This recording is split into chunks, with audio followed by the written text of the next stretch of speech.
Hi and welcome to my channel. So I normally read so many articles every day, especially regarding healthcare, hearings, healthcare professionals, what's going on in the UK, career progression opportunities and all of that. But I read a very different article today from the General Medical Council regarding a UK doctor who decided to have an intimate, racy, and a very unusual situation with a patient where he works.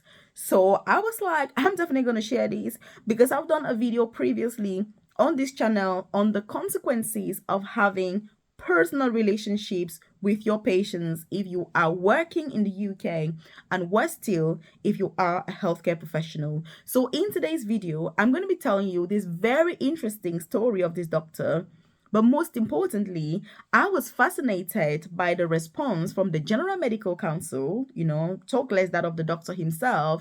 And I was just reflecting on the fact that if this had been a nurse in this same position, look, the story from the Nursing and Midwifery Council would be very, very different. Because as we know, the General Medical Council in the UK is way more forgiving than the Nursing Council. If you don't know that, then I'm telling you this. So if you're new to my channel, you're welcome. If you are a returning subscriber, I appreciate your time and I do hope that you're finding all these videos helpful. But today's video is more on a lighter note and more of reflective practice on how to behave if you're working, or maybe how not to behave if you're working in the UK. So if you haven't subscribed to my channel, you want to hit the subscribe button, join the family so you're the first person to be notified every single day when I drop a new video on here. Also, I do have a free newsletter where I share information about visa sponsorship opportunities for people that want to move to the UK, or if you're already in the UK and you're looking to switch your visa. Also, work from home jobs that pay a lot of money. You don't even require any degree, any experience. Training is often provided so that you can make a lot of money. Also, side hustle ideas so that you can get to retire early, get that independence, leave the rat race, and just breathe, because I'm on a mission to retire by the time I hit 40, so that if I'm working beyond 40, it's a choice, not because I'm broke. So if you're interested in any of these things that I've mentioned, career progression opportunities in the UK, check the comment section below.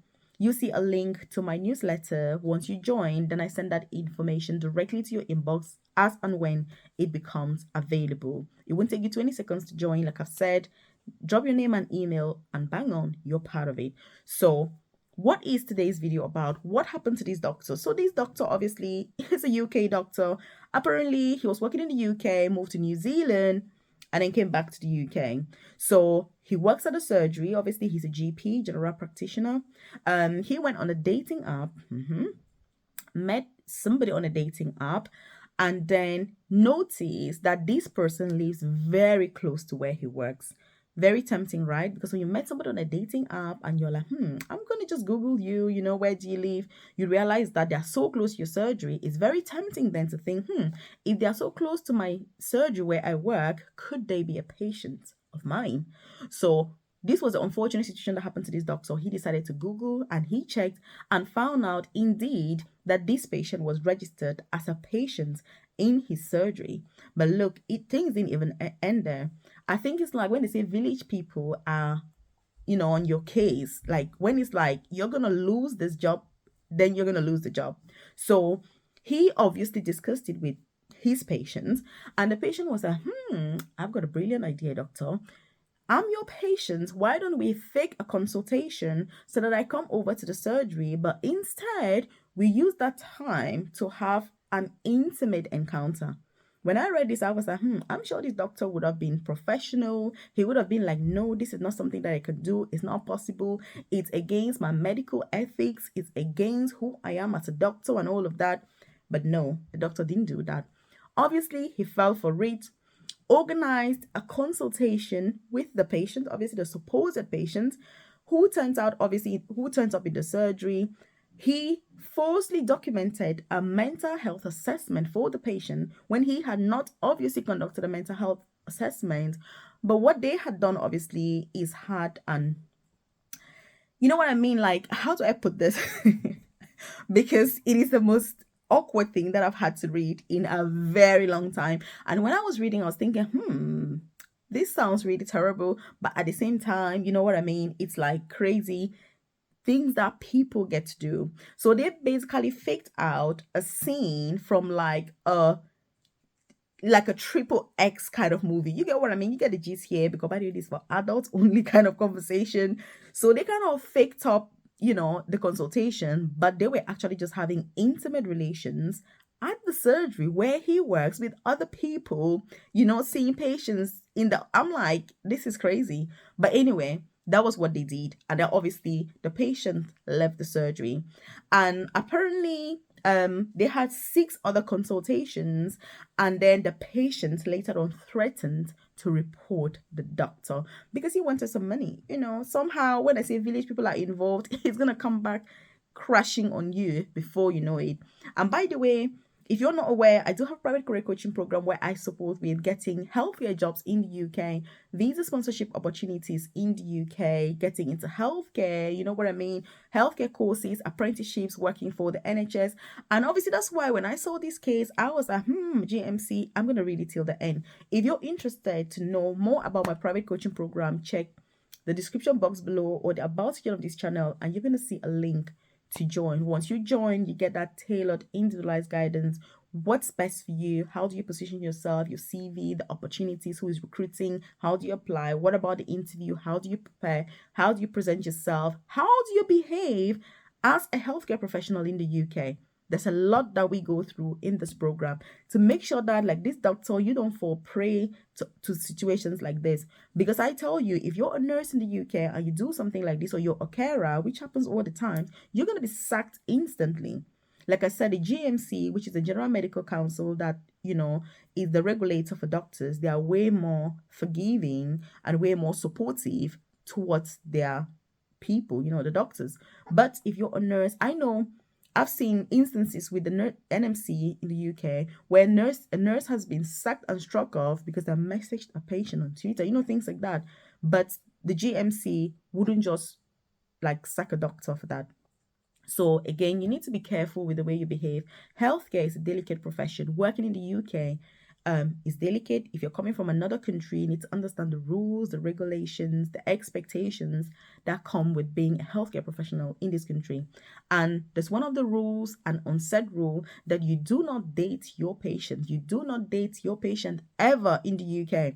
If they've been your patient at any point, look, it is not allowed. Even if you cared for them like 3 years later, if they find out that that was your patient and you've had anything personal to do with them, you could easily lose your job, you know what I mean, and get sacked. It is very common. It happens to so many people every day. You don't want to fall prey. You want to make sure that you're keeping a difference between your professional life and your personal life. Very important. The two things should be like day and night. Don't mix them up together. So this doctor, what happened? So they met up again, but very interesting, because the doctor felt threatened by the patient. He decided to report himself to the GMC, which is amazing. So he reported himself to say, look, this is what I did, I know that it was wrong. And I really admired that, the fact that he reported himself to the GMC. I was like, wow, that's amazing, because already that shows a lot of self-awareness, that shows a lot of remorse, that shows a lot of reflection, which is what is really expected when something goes wrong like this. Yes, he didn't do the right thing, but he's been remorseful. He has shown that reflective practice, which for me, if I was part of that panel deciding whether this doctor should be sacked, I would not sack him, because, he's been very remorseful despite everything that happened. So he reported himself to the JMC. Obviously, his workplace, and colleagues got to find out about it. And interestingly, they were very supportive towards him as well. He had to have chaperones visits, which means he had somebody with him when he was seeing all of his patients for 12 months. But the General Medical Council decided that they were going to suspend him for 6 months for his irresponsible behavior. But the interesting thing that I found was the General Medical Council saying they don't understand the level of stress he may have been going through. It could be that his personal needs were not being met, you know what I mean? And that's why he may have done what he did. And that, again, you cannot know the level of stress that he could have been going through. So for me, the fact that they even considered any of that, I was like, that's really humane. That is very empathetic towards this doctor.